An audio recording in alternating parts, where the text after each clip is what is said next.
Michael, going to go to some of what the listener has been saying about you. We'll get to a Cheltenham tip because loads of people have asked about racing off the conversation you started at the top. Has Michael ever considered entering politics? We need people like him running the country. He's so positive and successful, says MD. Look, I'm not a political animal. I'd love to run the country, but, only if you gave it to me as a right-wing dictatorship for about 2 years, I'd turn it around. But I would be unelectable to the position of rat catcher because I really can't pander to the nonsense that goes on in politics. All joking aside, someone that I was a bit of a hero to me called the country a kip and a dump last Friday night on television. Would you agree? No, I think this is a great country. We are great people, but we tend to wallow in self-pity far too much, and we also tend to wallow in mediocrity. I really detest the kind of celebrations we have for the soccer team when they come home beating the quarterfinals of the World Cup. I fail to see what the hell you're celebrating, whereas I think we should celebrate much more the real successes, the jump racing, the Willie Mullins, Aidan O'Brien's in the flat, and the success of Leinster and Munster. We've proven again and again. I think Ryanair is a shining example how the Irish can meet and beat the best in the world, but we should stop celebrating bloody mediocrity. So you won't be celebrating if we come home from Poland, say, group stages? No, I fail to see why the hell we're satisfied with the group stages. Why don't we go out and try to win it? Okay. I got to challenge you, Michael, on what you said earlier there about talk the talk but not walk the walk. I mean, insofar as I've been in politics, and getting 10,000 votes isn't easy, and you make light of it about the rat catcher and so on. But if you have passionate views, and if they're sincerely held about things like public service reform, the Croke Park Agreement, as you would paint it, the lack of productivity that you brought about in your organisation is not there. I mean, the gig in Ryanair won't last forever. Would you consider taking on any public position? Because that, first of all, I think there's some people have an appetite for that. Do you not feel that you could bring some skills to bear? Either as chairman of a body, you see Dennis O'Brien, you see Dennis Brosnan has been chairman of HRI. Do you have any public service commitment in you? I don't think not in this country. I mean, because I think they're bedeviled by what I think is a really third-rate bureaucracy. I think the civil servants in this country are, to a large measure, utterly useless, and I think we live in a village that is utterly politicised. I think you make a much bigger contribution to Ireland by creating jobs now for about 8,500 people and demonstrating that the Irish can go abroad, as Ryanair does all the way across Europe, and meet and beat the best in Europe. We are now the world's largest international airline. There is no other Irish indigenous company that dominates its industry the way Ryanair dominates its industry. No, but the point I'm making is, you take someone like Fergal Quinn. He's been a successful businessman as well. I mean, do you feel any interest in giving something to the state? Now, right, you're paying your taxes, you're doing all that kind of thing. But in other words, if the Taoiseach rang you up and said, look, Board Fáilte, we want you to chair it because we believe that you sincerely mean you want to bring an extra 5 million passengers into the country, or whatever. I mean, do you understand? There is a point at which, if you are strong in advocacy, that you kind of need to give it a go. But I mean, exactly, would you chair Board Fáilte? No, you should close Board Fáilte. Board Fáilte serves no useful purpose whatsoever. The idea that the Irish country should be out there advertising Ireland, when actually about 80% of Board Fáilte's budget goes as wasted administration and travel for politicians to Paddy's Day celebrations around the world, is a complete waste of time. The airlines, the access operators and the hoteliers should actually be funding their own marketing, not being subsidised by the government to do it. If you gave me some, I'd love to have a go at the health service, but I'd only do the health service if you actually shut the Department of Health. I fail to understand why there is a Department of Health. I fail to understand why there's a Minister for Health. It should be a minor area of a government department, and somebody should be given autonomy to go and run the health service. Well, it's called democracy. I mean, the department is accountable to the Dáil. The head of it is a minister, and the public monies that are voted through it go through a department. They're responsible for legislation, which again connects to the Dáil. I mean, this is a structure that's right across every democracy. It's not just Ireland. No, sorry, it's not a structure right across every democracy. In many cases, the US is undoubtedly a democracy, but you don't have a massive bloated health system run by, there's no Secretary of State for Health, there's no cabinet member in the US. I mean, a lot of what we do in the health service should be privatised. It's because the private sector is vastly more efficient. It wouldn't tolerate things like 30-hour working weeks. It wouldn't tolerate the amount of times that operations and procedures are cancelled because somebody doesn't show up. I mean, we have cabin crew on standby, pilots on on standby. If someone's genuinely sick, we back it up. You don't have the kind of waste that goes on in the public sector. Not everyone's complimentary. I'll give you a representative few of them. Sure. Chris, please ask 2 words to describe you. The second one's face, Michael. How can a disabled traveller be expected to use a carry-on bag? A disabled passenger, and we carry about 10% of our passengers are disabled, all carry their bags in the same way that the able passengers do. The difference is the disabled passenger is provided with a service from the door of the airport to the exit door of the arrival airport, all paid for by Ryanair at no additional cost to the passenger. We carry the bag for them from door to door. Tony O'Leary, your namesake. Michael O'Leary has just said that Ryanair has the best customer service on Newstalk. He obviously doesn't fly with his own airline. I fly my airline more than any other airline, and I have 76 million people last year that disagree with Tony O'Leary.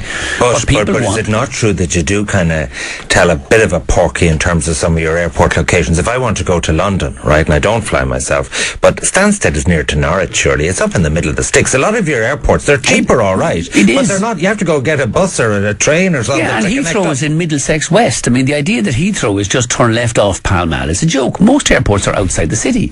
Aer Lingus flies you to Newark, which isn't even in the state of New York. It's in New Jersey. But you don't think some of your airport part of your model, isn't it? leaves people in the sticks? I don't think so. I mean, what Ryanair does and does incredibly well is give people a choice. And for many years here, the choice in Ireland was between a £200 airfare with Aer Lingus or the ferry. And what we've shown is you can actually, and Aer Lingus produced study after study, supported by the Department of Transport, its downtown office, study after study, which says these routes weren't viable unless the fares are this high. We now have the routes viable at fares that start at just $9.99. Please tell Michael the only reason his flights are on time and the trumpets are playing is because he massages the figures. Example, a flight to London takes 50 minutes. Ryanair itineraries always give arrival time 20 minutes longer, therefore allowing them to claim they're on time. A load of nonsense, Michael. Our on-time flights are that we have a 92% on-time flight record. The flight times are not set by Ryanair, they're set by Eurocontrol on the basis of the average flight times between the airports on a summer season and on a winter season. I'd be very happy, by the way, if you got rid of a lot of the blockages in Europe's air traffic control. I mean, you know that you're flying between Ireland and the UK. One of the reasons we have to go down south over Bristol or up over Liverpool is because the RAF play war games over the Welsh mountains, and therefore it's all blocked off. We could save enormous amounts of time and money by flying directly over the Welsh hills and tell the RAF to bugger off up to Scotland and do their war games up there. Can I ask you about the EU? I was actually puzzled when you took out those big ads to vote yes to the last referendum. We may have another referendum. There's a row about that at the moment. A lot of people feel now, while we're down to the lender last resort, we're being a bit screwed by Mercosi, as it is. Why? Are you really passionate pro-Europe, or where do you come from in all that? I'm not passionately pro-Europe, but I think the Lisbon Treaty was absolutely the right thing to do for Ireland to vote it in. We would be bankrupt today if it wasn't for Europe bailing us out. And let's face it, Europe is still bailing us out. And there's a lot of misinformation, I think, and people get distracted by targeting the bankers over here. The fundamental problem for Ireland is we're still running a fiscal deficit of 20 billion a year in our fourth year of austerity. We haven't actually gotten around to addressing the fact that we spend 20 billion more every year than we take in income. And until we address that fact, we are going to continue to depend on handouts from Europe. But are you not just brown-nosing the Commission because you want them to nod through some of the deregulation issues? I think I wasted about 5 minutes back in 1988 brown-nosing the Commission. And since then, I've simply reverted to type in the Commission is utterly useless. They make the Irish civil service look like geniuses. The waste and the mendacity and the bureaucracy that goes on in Brussels just drives me insane.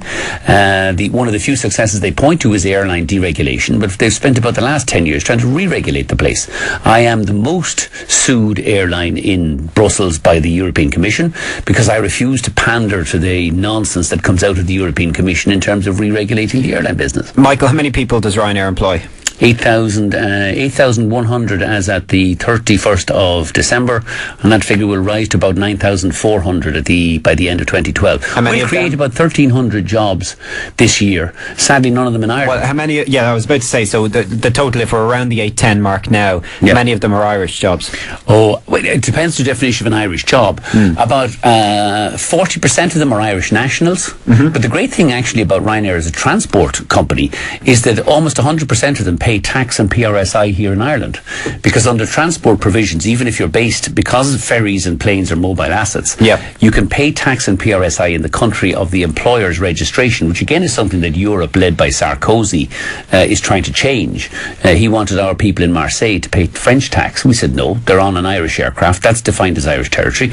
We pay all of our taxes, PRSI and corporation tax here in Ireland. On the 100% of employees? Yeah, well, there may be some in the UK, but yeah, pretty much close to 100%. The point that I was trying to get to is new jobs. Yep. Can you do it? Yep.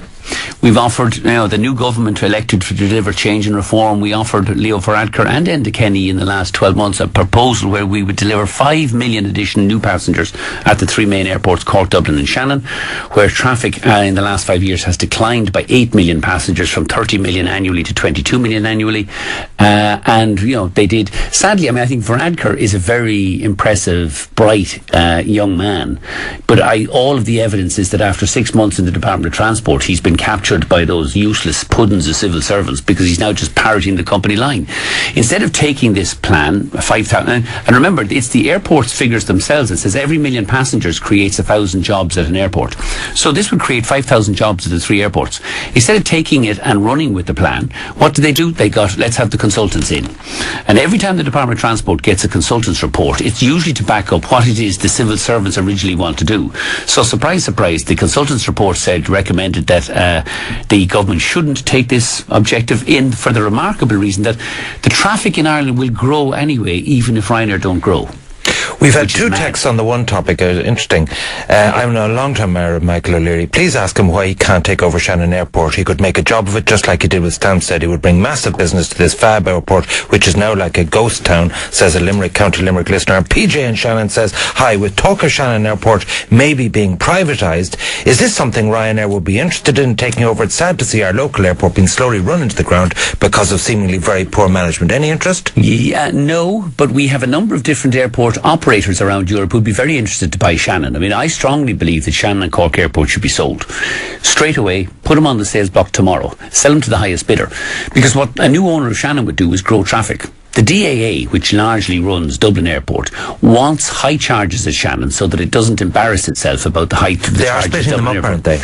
No, again, instead of selling off Shannon, remember, Shannon's traffic has gone from 3.9 million passengers down to 1.5 million. It's actually collapsed, down 60% over the last 4 years. And why wouldn't you give them a run for their money and go take over Shannon? Because I think we'll cause all sorts of confusions. Where we're now, Ryanair just has an agenda to buy airports. We don't want to buy airports. I'll fly to airports. But if there was a new owner at Shannon Airport, we would happily go back in on the basis of a long-term, low-cost deal, and we would grow the traffic back from 1.5 million to about 3.5 million within about a 4 or 5 year period. And just, again, and instead, this sensible proposal, what did Minister Varadkar do? Commissioned another consultant's report. So you have a booze report is now about to be published, which remarkably found that actually Shannon should be freed from the DAA, but instead of selling it to people who are competent, it should be transferred to some other form of public ownership. Well, thinking of Shannon, give it to Sfadco. Thinking of Shannon and its decline, one thinks historically of the transatlantic and the stopover. The big question for Ryanair globally is, right, you're cleaning up in Europe. Is it going to be the last kick of the Micheal O'Leary legacy to go transatlantic, go long haul, or is your business predicated on short haul? We'd like to do a long haul or a transatlantic low fares airline, €10 airfares across the Atlantic. The blockage on it at the moment, though, is there's a huge backlog in deliveries of long-haul aircraft because of Boeing and Airbus's problems with the delivery of the A380 and the 787. So there's about a 4-year backlog. We won't be able to get a fleet of long-haul aircraft, I think, for about 3 or 4 years. So it's something we'd very much like to do, but it's about 3 or 4 years away. Okay, people, what would you do about promissory notes? Pay them. The idea that we can just welch on promissory notes or bonds and then turn around and try and borrow another 20 billion next year to fund the deficits or the deficit. But why should the taxpayer take on Anglo debts? It's not like we spent money on the health service. This is 60-odd billion that was flushed down a toilet by reckless bankers. It was, and I absolutely agree with the point. The difficulty is because we have to borrow another 20 billion next year just to pay the teachers and the nurses and all the other people who... But that's like a heroin addict saying, give me my next fix to get me through, because you suddenly reach a point in 2014, you've got to pay back 24 billion. Yeah, but you're distracting from the core issue. The core issue is this country takes in about 35 billion a year and it spends about 55 billion. If you could close that gap, and I think we should close that gap within, say, a 3-year period. Then you can tell the banks to go screw themselves. Then you can welch on the promissory notes, because you don't need to borrow any more money. And we have this government, after 12 months with a 60-seat majority, has failed miserably to tackle those issues. My pet bugbear, is children's allowance. I get paid 4 sets of children's allowance. Why the parents of this country are paid, and I don't know what the amount is, a flat fee to have children is beyond me. Nobody is having children for the sake of the children's allowance. Yes, I'm sure we do. Anita claims it. It's all for the mother. I don't even think she claims it. I think it just comes through automatically. But I'm all in favour of providing help to people who are in financial difficulties with young children. But stop having children after 1, 2 or 3. But social protection doesn't extend to the O'Leary family. It shouldn't, but it shouldn't attend on this idea. Do you think it should be tested? No, I think it should just be scrapped. We waste $2 billion a year on children's allowance. We should retarget some of that money to the poor if the poor need it. Do you not think you're sometimes insensitive? Because there'll be people listening to this show who are depending on that monthly payment. If you're depending on the monthly children's allowance, then that money should be targeted elsewhere. And if you're depending on the monthly children's allowance, I presume you're also in receipt of unemployment assistance, free medical card, and all the rest of it. I'm all for providing money for the really poor. Like sick people can't be productive. That's nothing to do with children's allowance. But why are we spending? We're borrowing $20 billion a year. Why are we spending $2 billion providing everybody in the country who has children? I also don't understand too. Even if you took the children's allowance, why do we give children's allowance to children who are in school? Which seems to me we're providing. You get free education and free baby minders from the age of 4 onwards when they're in school, and you're just still giving them children's allowance. It's mad. But God help the politician who stood up and said, listen, I think this children's allowance is a total bloody scam and it should be ended. Michael, you said there a second ago to Ivan, 3 to 4 years, any ambition to make the airline transatlantic or anything like that. Is there something in train? I mean, would you just start up afresh, Ryanair, or would you try a takeover like you did with Aer Lingus? No. Look, I mean, I think there will be it won't be as Ryanair, it'll be some kind of sister company to Ryanair, but in the next 3 or 4 years, we intend to grow Ryanair from 75 million passengers a year to 100 million passengers a year. So there's lots of growth still in the Ryanair model. Aer Lingus, again, the government continues to muddle and dither over Aer Lingus. I think it's a tragedy. It floated 5 years ago. They've done nothing since they floated except flitter away a cash pile of about $1 billion. The real tragedy with Aer Lingus is that the government won't sell us their 25% stake, which is the only way Aer Lingus, the brand and the airline, will be retained and managed and run from Ireland, run properly from Ireland. If it's sold to somebody else, it is inevitable, just like British Midland and all of the other airlines before it, that it gets broken up. The Heathrow slots will ultimately be sold or taken away, and the other bits that are losing money will ultimately be either closed or sold off to the likes of Ryanair. We have to pay our bills, so we have to take Edwards and wrap this up. A couple of things. Croke Park Agreement, what would you do with it? Scrap it tomorrow. Utterly insane that we're, that we haven't touched the public sector. And funny, it's not that I think there should be pay cuts in the public sector. I think there should be massive productivity increases. People working 30 hours, surgeons on working 30 hours for 250 grand a year. Sorry lads, you're now working 44 hours, and if you don't like it, bugger off and we'll replace you. And finally, for the greedy and the grasping like myself, give us some winners. What horse or what race at Cheltenham or elsewhere are you? Like, I've heard Don Cossack is a very special horse. He won't be going to Cheltenham. Like, I've no interest in the Cheltenham bumper. I think it's a waste of time. I'm too hard on young horses. Really, my tip for Cheltenham every year is Paddy Power. I know at this point. Now look, you have 50 horses. It used to be Celtic bookmakers. Must know a horse that you're eyeing up, that you're saying, well, I'll be there, whatever I'm doing, I'll get to that race and watch that. Look, I'll be at Cheltenham, whatever I'm doing anyway. The problem is it's too early yet. I really don't know what I'll have in Cheltenham or what's going to be running in Cheltenham. Tell me this: what horse do you most not want to hear has got injured? Like, what horse is the special horse for you, the way War of Attrition was? I think if I was targeting anybody, but I would urge don't put a bet in Cheltenham until the bookies go no runner, no bet. Okay.